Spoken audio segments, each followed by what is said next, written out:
GNR టీవీకి స్వాగతం. ముందుగా హెడ్లైన్స్ చూద్దాం. అమనబ్రోలో ఇటీవల హత్యకు గురైన వీరయ్య చౌదరి కుటుంబ సభ్యులను పరామర్శించిన మంత్రి నారా లోకేష్.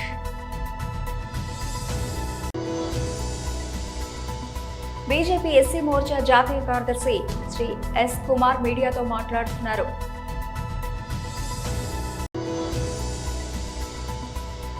తెలంగాణ భవన్లో బీఆర్ఎస్ నాయకులు ప్రెస్ మీట్.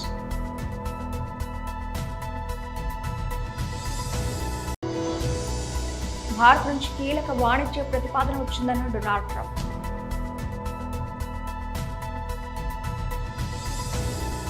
అమనబ్రోలో ఇటీవల హత్యకు గురైన వీరయ్య చౌదరి కుటుంబ సభ్యులను పరామర్శించిన మంత్రి నారా లోకేష్.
బీజేపీ ఎస్సీ మోర్చా జాతీయ కార్యదర్శి ఎస్ కుమార్ మీడియాతో మాట్లాడుతున్నారు.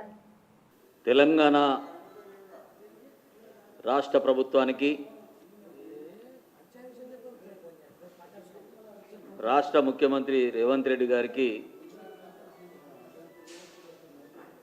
ఈ అందాల పోటీల నిర్వహణ చేసే క్రమంలో కనీసమైన సోయి లేకుండా ప్రవర్తిస్తున్నారు.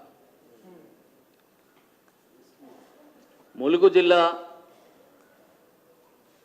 రామప్పకు సంబంధించిన కట్టడాలను సందర్శించే క్రమంలో వివిధ దేశాల నుంచి వచ్చినటువంటి సుందరిమణులను సందర్శనకు తీసుకెళ్లిన సందర్భంగా సాంప్రదాయం పేరు మీద గిరిజనులు దళిత మహిళతోటి వాళ్ళ కాళ్ళు కడిగించడము, టవల్స్తో కాళ్ళు తుడిపించడం అనేది దౌర్భాగ్యమైన స్థితి. ములుగు జిల్లా అంటేనే గిరిజన జిల్లా మనందరికీ తెలుసు. ఏ సాంప్రదాయంకి సూచి దళితులను తాకట్టు పెడుతున్నావా? గిరిజనుల యొక్క ఆత్మ గౌరవాన్ని తాకట్టు పెట్టినట్టుగా ప్రభుత్వము సిగ్గుతో తల వంచుకోవాల్సిన అవసరం ఉన్నది. తగుదనమ్మా అని చెప్పి కాళేశ్వరంలో కూడా పెద్ద కటౌట్లు ఏర్పాటు చేసి సరస్వతి మాతను ఆయన కాళ్ళ దగ్గర పెట్టుకున్న సందర్భాన్ని కూడా సిగ్గుగా తలదించుకోవాల్సిన పరిస్థితి వచ్చింది.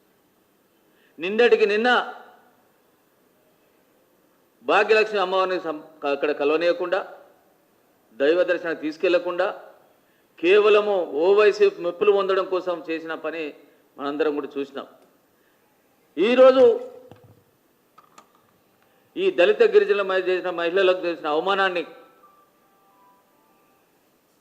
ఎస్సీ మోర్చా జాతీయ కార్యదర్శిగా తప్పకుండా జాతీయ ఎస్సీ కమిషన్ ఎస్టీ కమిషన్ దృష్టికి తీసుకెళ్తా. దానికి సంబంధించిన బాధ్యులు ఎవరైతే ఉంటారో, ఆ నిర్వహణకు బాధ్యత వహించినటువంటి ఎవరైతే అధికారులు ఉంటారో వాళ్ళందరిపై కూడా ఫిర్యాదు చేస్తాను. వాళ్ళందరికీ కూడా పేర్లు సేకరిస్తున్నాం. ఇంతగానో దౌర్భాగ్యం ఇంకోటి, తెలంగాణ ఆడపడుచుల గౌరవాన్ని, దళితుల గిరిజనుల గౌరవాన్ని విదేశాల నుంచి వచ్చిన వనితల ముందు తాకట్టు పెట్టడం అనేది ఈ గవర్నమెంట్కు సంబంధించిన దౌర్భాగ్యము. వాళ్ళు చేస్తున్న ప్రక్రియకు నిదర్శనం ఇది.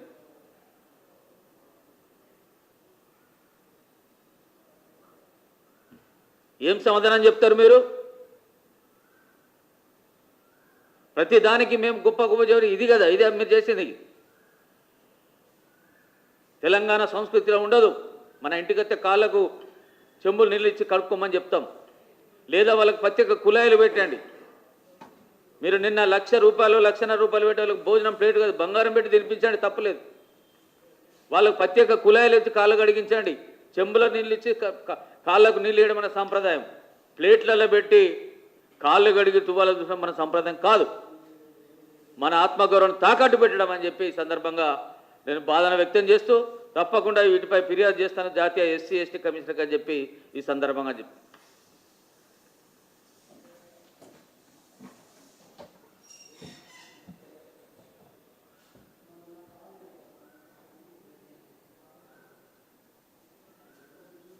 తెలంగాణ భవన్లో బీఆర్ఎస్ నాయకులు ప్రెస్ మీట్ నిర్వహించారు. సుప్రీంకోర్టు యొక్క వ్యాఖ్యలు డైరెక్ట్గా ప్రత్యక్షంగా ఈ యొక్క కాంగ్రెస్ పరిపాలనని తప్పు ఎత్తి చూపుతూ మరి ముట్టకాయలు వేస్తున్నట్టు స్పష్టంగా కనపడతా ఉంది. ఇది మొదటిసారి కాదు. రేవంత్ రెడ్డి గారి యొక్క నాయకత్వంలో ఈ కాంగ్రెస్ ప్రభుత్వాన్ని మొదటి నుంచి కూడా హైకోర్టు అనేక విషయాల్లో తప్పుపడుతూ వస్తూ ఉన్నది. హైడ్రా విషయంలో మీరు తీసుకునే నిర్ణయం తప్పు, మీరు వివరించే తీరు తప్పు అని ఎత్తి చూపింది. అదేవిధంగా మరి ఫార్మాసిటీ విషయంలో కూడా మరి అక్కడ మన ఫార్మాసిటీ గురించి 17,000 ఎకరాలలో పెద్ద ఎత్తున ఫార్మాసిటీని ఏర్పాటు చేస్తే ఫార్మాసిటీని క్యాన్సిల్ చేస్తా అంటే కోర్టుకి మళ్ళీ సంప్రదించినప్పుడు కోర్టు కూడా ఆ విషయంలో మరి తప్పు అని చెప్పి ప్రభుత్వాన్ని ఆ తప్పును ఎత్తి చూపింది. అదేవిధంగా లగచర్ల యొక్క భూములను కూడా సేకరించే విషయంలో కూడా మరి తప్పు పద్ధతిని అనుసరిస్తున్నది. ఇది తప్పు అని చెప్పి కూడా మరి హైకోర్టు కూడా తప్పు మరి ముట్టకాయలు వేయడం కాకుండా మరి నేషనల్ హ్యూమన్ రైట్స్ కమిషన్ కూడా మరి ఏ రకంగా వీరు ప్రజలపైన మరి దౌర్జన్యం చేశారో కూడా ఆ రోజు వ్యాఖ్యానించడం జరిగింది. ఈరోజు కూడా లగచర్ల భూముల విషయంలో కూడా ఏదైతే వివరించే తీరున్నదో మరి అక్కడ అటవీ ప్రాంతం కాదు, అది అడవికి సంబంధించిన ప్రాంతం కాదు, ఇది ఫ్రీ ల్యాండ్ అని చెప్పి అప్పుడున్నటువంటి ప్రభుత్వంలో పెద్దలు సిఎస్ గారు ఆ రోజు ఎన్విరాన్మెంట్ కానివ్వండి వారి సబ్జెక్ట్లో ఉన్నది, ఆ రోజు ఫారెస్ట్ అండ్ ఎన్విరాన్మెంటల్ సబ్జెక్ట్లో ఉండే, అదేవిధంగా పొల్యూషన్ కంట్రోల్ బోర్డు కూడా చైర్మన్గా మరి వారు ఉండే. కాబట్టి ప్రభుత్వంలో ఉన్నటువంటి పెద్దలు కానివ్వండి, ప్రభుత్వంలో ఉన్న ముఖ్యమంత్రి గారు కానివ్వండి, తమకు వ్యాఖ్యలని తమ చేసే పనులని సమర్థించుకోవద్దు, తప్పుని చక్కదిద్దండి అని చెప్పి ప్రత్యక్షంగా వ్యాఖ్యానించి చూస్తూ ఉంటే మరి ఏ రకంగా ఈరోజు కోర్టుని తప్పుదో పట్టిస్తున్నారో ఈ ప్రభుత్వం స్పష్టంగా అర్థం చేసుకోవచ్చు. ప్రభుత్వం ఇది కాదు, ఈ యొక్క కాంగ్రెస్ ప్రభుత్వం ఇప్పుడు కాదు, వారు వచ్చిందే అబద్ధాల పునాదుల పైన వచ్చినటువంటి ప్రభుత్వం ఈ కాంగ్రెస్ ప్రభుత్వం. ఇప్పటికి కూడా మరి ప్రజలందరినీ కూడా తప్పుదోవ పట్టించి, ప్రజలందరూ కూడా మోసం చేసి, ప్రజలకి అరచేతుల వైకుంఠం చూపించి 100 రోజుల్లో 6 గ్యారెంటీలు ఇస్తామని చెప్పి నానా అనేక రకమైనటువంటి అబద్ధాలు వాగ్దానాలు చేసి వారు చేపించడమే కాకుండా ఢిల్లీలో వారి పార్టీ పెద్దలతో కూడా చెప్పించి ప్రజలని నమ్మించి మోసం చేసి అధికారంలోకి వచ్చినటువంటి కాంగ్రెస్ ప్రభుత్వం కోర్టులను కూడా తప్పుదోవ పట్టించే ప్రయత్నం చేస్తూ ఉంటే కోర్టులు మొట్టకాయలు వేస్తూ ఉన్నాయి, చెంపపెట్టు లాంటి తీర్పులు ఇస్తూ ఉన్నాయి. ప్రభుత్వం ఇప్పుడు కూడా కళ్ళు తెరవకపోతే తప్పకుండా తీవ్ర పరిణామాలు తప్పవని చెప్పి ఈ సందర్భంగా నేను మనవి చేస్తా ఉన్నాను. మరి ముఖ్యమంత్రి గారు వారు తీసుకున్న ఏ నిర్ణయం కూడా అన్ని కూడా రివర్స్ అవుతూ ఉన్నాయి, బూమరాంగ్ అవుతూ ఉన్నాయి, ఏది కూడా సరే అమలు కావట్లేదని చెప్పి వారు ఫ్రస్ట్రేషన్లో ఉన్నారు. ముఖ్యమంత్రి గారు ఫ్రస్ట్రేషన్లో ఉండి తను ముఖ్యమంత్రి అని మర్చిపోయి వేదికల పైన మరి ఉత్తమ్ కుమార్ రెడ్డి ముఖ్యమంత్రి అంటా ఉన్నాడు. అంటే ప్రజలు నవ్వుకుంటున్నారు. ముఖ్యమంత్రి గారు ఒక భాష, ముఖ్యమంత్రి ఒక తీరు, వారి ఫ్రస్ట్రేషను, వారు చేసేటువంటి అసందర్భ ప్రేలాపనలు చూసి ప్రజలు నవ్వుకుంటున్నారు, అసహించుకుంటున్నారు. ఇదే అమెరికా అధ్యక్షుడు డొనాల్డ్ ట్రంప్ గురువారం నాడు కీలక వ్యాఖ్యలు చేశారు. పలు అమెరికన్ వస్తువులపై ఎలాంటి సుంకాలు విధించకుండా ద్వైపాక్షిక వాణిజ్య ఒప్పందం కుదుర్చుకోవడానికి భారత్ ముందుకొచ్చిందని ఆయన తెలిపారు. ఖతార్ రాజధాని దోహాలో పర్యటిస్తున్న ట్రంప్ అక్కడ వ్యాపార ప్రతినిధులతో జరిగిన సమావేశంలో ఈ విషయాన్ని వెల్లడించారు. సుంకాలు లేకుండా వాణిజ్యం చేసుకునేందుకు భారత్ ఓ ఒప్పందాన్ని ప్రతిపాదించిందని ట్రంప్ పేర్కొన్నారు. అయితే ఈ ప్రతిపాదనకు సంబంధించి మరిన్ని వివరాలను ఆయన వెల్లడించలేదు. ఇదే సమయంలో యాపిల్ సీఈఓ టిమ్ కుక్తో తాను మాట్లాడినట్టు ట్రంప్ తెలిపారు. భారత్లో మరిన్ని తయారీ కేంద్రాలను ఏర్పాటు చేయాలన్న ప్రణాళికను విరమించుకుని అమెరికాలోనే ఆ ప్లాంట్లను నిర్మించడంపై దృష్టి పెట్టాలని సూచించినట్లు చెప్పారు.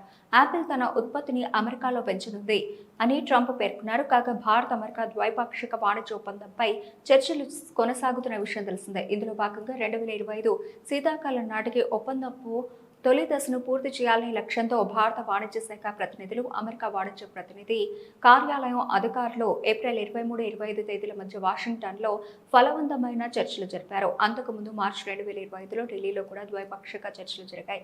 ఏడాది ఫిబ్రవరిలో ప్రధాని నరేంద్ర మోదీ వాషింగ్టన్ పర్యటన సందర్భంగా ట్రంప్తో చర్చలు జరిపి 2025 శీతాకాలం నాటికి పరస్పర ప్రయోజనకరమైన బహుళ రంగాల ద్వైపాక్షిక వాణిజ్య ఒప్పందం తొలి దశను ఖరారు చేయాలని నిర్ణయించారు.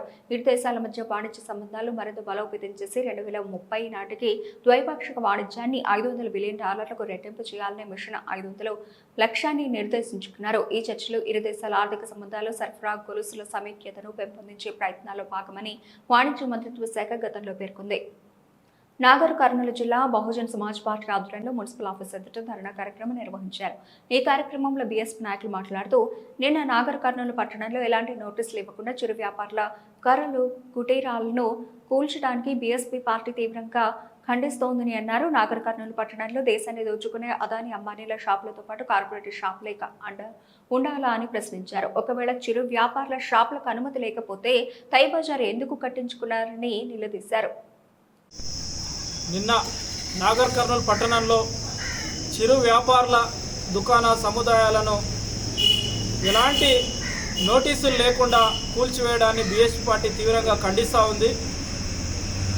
ఈ నాగర్ కర్నూలు పట్టణంలో ఈ దేశంలో కోటాను కోట్ల ప్రజల సంపద దోచుకునే ఆదాని అంబానీల షాపులు ఉండొచ్చు, కానీ ప్రతిరోజు ₹50, ₹70, ₹100 మున్సిపాలిటీకి తై బజార్ కట్టే రైతులు మాత్రం షాపులు పెట్టుకోవద్దు, రైతులు మాత్రం వాళ్ళ పంటలో పండిన ధాన్యాన్ని కానీ పండ్లను కానీ విక్రయించవద్దు అన్నట్లు వ్యవహరిస్తుంది ప్రభుత్వం. కాంగ్రెస్ ప్రభుత్వం అనేక హామీలు ఇచ్చి అధికారానికి వచ్చిర్రు, ఆ హామీలు నెరవేరుస్తలేరు. ఇప్పటికే మీ మీద ప్రజల్లో విపరీతమైన వ్యతిరేకత ఉంది. మళ్ళీ ఇటువంటి పనులు చేసుకుంటే మీకే నష్టం. మీరు కనుక పేద ప్రజల పట్ల మీ పార్టీ మేనిఫెస్టోలు, పంచవర్ష ప్రణాళికలు, ఇందిరమ్మ రాజ్యం అంటే ఇల్లు లేని వాళ్ళకి ఇండ్లు ఇవ్వడం, కానీ ఈడేమవుతుంది, పంట తెచ్చుకొచ్చి రోడ్డు మీద పెట్టి అమ్ముకుంటే కూలుస్తున్నారు. కాంగ్రెస్ ప్రభుత్వం కూల్చడంలో నెంబర్ 1 అవుతుంది. హైదరాబాద్లో హైడ్రా పేరు మీద మొత్తం కూల్చివేతలు. హైడ్రాను కనుక మళ్ళీ ఎమ్మెల్యే, ఎమ్మెల్సీ నాగర్ కర్నూలుకు తీసుకొచ్చిరేమో మేము అడుగుతా ఉన్నాం. మీకు ట్రాఫిక్ ఇబ్బంది అయితే ఈ నాగర్ కర్నూలు పట్టణంలో మార్కెట్ యార్డ్లో ఒక దుకాణ సముదాయాలు కట్టిర్రు, ఇక్కడ మార్కెట్ పెడతామని, అది ఎందుకు ఓపెన్ చేయడం లేదు? తక్షణమే ఆ మార్కెట్ను ఓపెన్ చేసి ఈ చిరు వ్యాపారులకు మొత్తం దాంట్లో షట్టర్లు కేటాయించాలి. ఈ రోజు నుంచి కానీ మళ్ళీ రేపు కానీ మరొకసారి చిరు వ్యాపారుల దుకాణాలు కూల్చడానికి ప్రయత్నిస్తే బాగుండదని బీఎస్పీగా హెచ్చరిస్తూ ముగిస్తా ఉన్నాను. రుద్రూర్ మండల కేంద్రంలో తెలంగాణ ప్రగతిశీల బీడీ వర్కర్స్ యూనియన్ టీయూసీఐ ఆధ్వర్యంలో కార్మికులతో సమావేశం ఏర్పాటు చేయడం జరిగింది. ఈ సమావేశంలో తెలంగాణ ప్రగతిశీల బీడీ వర్కర్స్ యూనియన్ జిల్లా ఉపాధ్యక్షులు టీయూసీఐ రాష్ట్ర నాయకులు బి మలేష్ మాట్లాడుతూ 135 సంవత్సరాల నాడు అమెరికాలోని చికాగో నగరంలో కార్మిక వర్గం రక్త తర్పణం చేసి 8 గంటల పనిదినాన్ని సాధిస్తే నేటి పెట్టుబడిదారి వర్గాలు 10 గంటలు 13 గంటలు కార్మికులు పనిచేయాలంటూ సన్నాయి నొక్కులు నొక్కుతుంటే వారి అడుగులకు మడుగులొత్తే మన దేశ పాలకులు ఏకంగా చట్టాలను మార్చేసి అమలు చేయుటకు పూనుకుంటున్నారని తీవ్రంగా మండిపడ్డారు. 20 తేదీ నాడు దేశవ్యాప్త సార్వత్రిక సమ్మెని నిర్వహించడం జరుగుతుంది. దాంట్లో బీడీ కార్మికులతో పాటు అన్ని రంగాల కార్మికులు ఉద్యోగులు అధిక సంఖ్యలో పాల్గొని దాన్ని విజయవంతం చేయాలని చెప్పి మా టీయూసీఐ తరపున మేము విస్తృతంగా ప్రచారం చేయడం జరుగుతుంది. దాంట్లో భాగంగా ఈరోజు రుద్రూరు మండల కేంద్రంలో అన్ని గ్రామాలు తిరుగుతూ ప్రచారం నిర్వహించడం జరుగుతుంది. ముఖ్యంగా ఈరోజు కార్మికులు పోరాడి సాధించుకున్నటువంటి కార్మిక చట్టాలన్నింటినీ రద్దు చేసి 4 లేబర్ కోడ్లను తీసుకొచ్చింది. వాటిని వెంటనే రద్దు చేయాలని చెప్పి డిమాండ్ చేస్తున్నాం. కార్మికులకు సరిపడ వేతనాలు ఈరోజు లీవింగ్ వేజెస్ అంటే సరిపడ వేతనాలు లేక చాలా ఇబ్బందుల పాలవుతున్నారు. అందుకనే ఆ వేతనాల్ని కూడా పెంచివ్వాలని చెప్పి, అదేవిధంగా ఈపీఎఫ్ ఉన్నటువంటి కార్మికులు రాజీనామాలు చేసిన తర్వాత వాళ్ళకి ఇచ్చేటటువంటి పెన్షన్ ఏదైతే ఉందో పెన్షన్ చాలా దారుణంగా 1000 రూపాయల కాడికే కనీస పెన్షను 1000 రూపాయలు ఇస్తున్నారు. దీన్ని 9000 రూపాయలకు పెంచివ్వాలని చెప్పి మేము డిమాండ్ చేస్తున్నాం. అదేవిధంగా కార్మికులకు వీళ్ళందరికీ సామాజిక భద్రత ఉపాధి భద్రత కల్పించాలని చెప్పి ఈరోజు ధరలు పెరుగుతున్నటువంటి విపరీతంగా ధరలు పెరిగిపోయినాయి. పెరిగిన ధరల్ని తగ్గించాలని చెప్పి, అదేవిధంగా కార్మికులకు అందరికీ అంటే ఆ రోజు ఇచ్చినటువంటి హామీ ఏంటంటే పెద్ద నోటు రద్దు అయితే జన్ ధన్ ఖాతాలు తీయండి, మీ ఖాతాలలో ఒక్కొక్కరికి ధన్ అని 15 లక్షల రూపాయలు వేస్తామని చెప్పి ఆ రోజు మాట ఇచ్చిర్రు. కానీ ఏది కూడా ఇచ్చిన హామీలు అమలు కాలేదు. పేదలకు ప్రజలకు ఇచ్చినటువంటి హామీలన్నింటినీ అమలు చేయాలని చెప్పి డిమాండ్ చేస్తూ ఈ 20 తారీఖు నాడు జరిగేటటువంటి సార్వత్రిక సమ్మెలో అధిక సంఖ్యలో కార్మికులందరూ పాల్గొని విజయవంతం చేయాలని మరొకసారి మేము తెలియజేస్తున్నాం.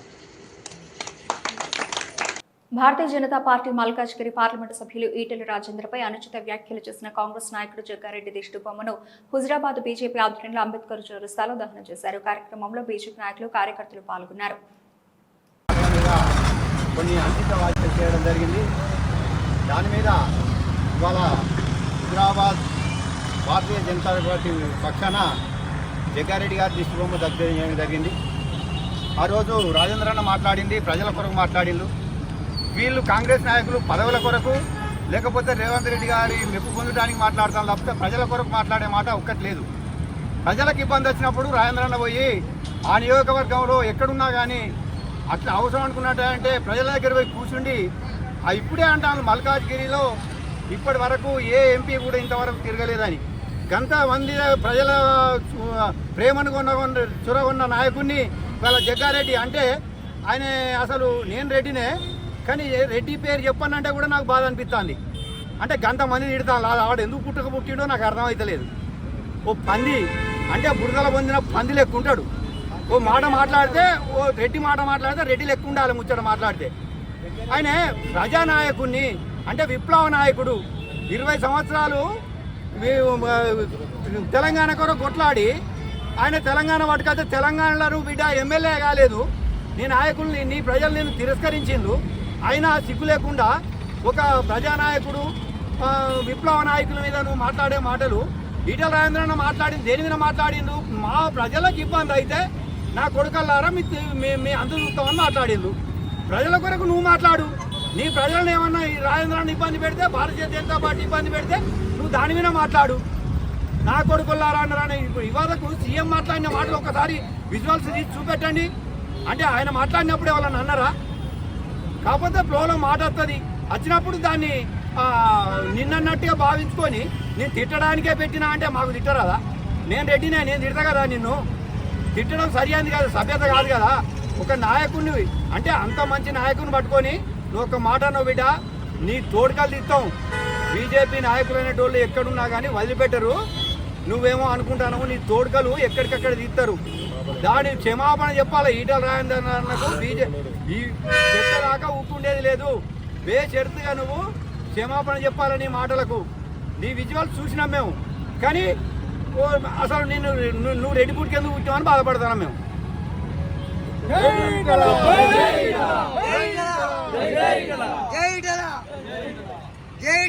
బులెటిన్ ముగించే ముందు హెడ్లైన్స్ మరోసారి.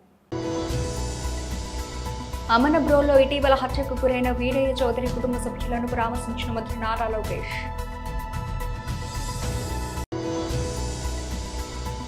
బీజేపీ ఎస్సీ మోర్చా జాతీయ కార్యదర్శి శ్రీ ఎస్ కుమార్ మీడియాతో మాట్లాడుతున్నారు.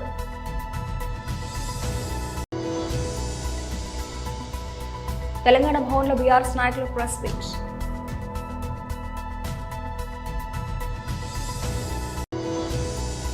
భారత్ నుంచి కీలక వాణిజ్య ప్రతిపాదన వచ్చిందన్న డొనాల్డ్ ట్రంప్.